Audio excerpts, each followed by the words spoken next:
Hello friends, చూడండి ఈరోజు అయితే కాకరకాయ ఫ్రై అయితే చేస్తున్నానండి.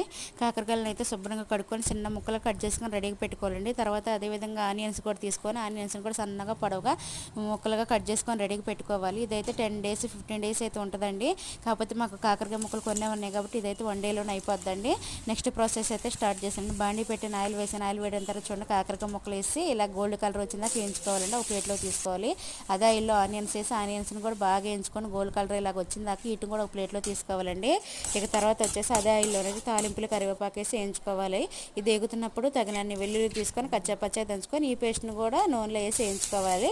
ఇవన్నీ బాగా వేగిన తర్వాత ఆనియన్ పీసెస్ ఉన్నాయి కదండి వేగిని, ఇంకా కాకరకాయ ముక్కలను కూడా వేసుకొని బాగా కలుపుకొని తగినంత కారం వేసుకొని అయితే 2-3 మినిట్స్ ఉంచుకొని దించుకుంటే చాలా బాగుంటుందండి. ఇది తింటుంటే పకోడీలు తిన్నంత ఫీలింగ్ ఉంటుందండి. ఎందుకంటే ఆనియన్స్ ఎక్కువగా వేసాం కదా, టేస్ట్ బాగుంటుందండి.